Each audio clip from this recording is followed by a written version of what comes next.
You may check the link below of our video to go to our website, hccbebe.com, and to order your RWB book. Free shipping po tayo nationwide. Okay? Bottom line, do not trust immediately the letter you have received from the BIR office. Verify nyo kung tama.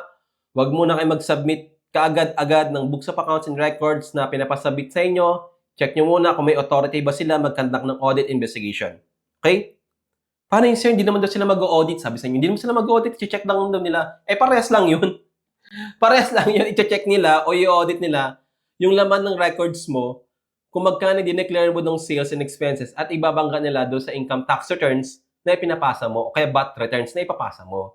Okay? Parehas lang din yun. Huwag kayo maniwala basta agad-agad. At sana marami kayo natutunan sa topic natin today. If you want to learn more, please visit our YouTube channel, Accounting Tutorial Center, and Facebook page, Accounting Tutorial Center. Marami po tayong mga helpful ATC videos na free para po sa inyo makapag-aral kayo anytime, anywhere, basta may internet access kayo ng ating mga real-world BIR taxation. Kita-kits po tayo sa mga other helpful videos natin.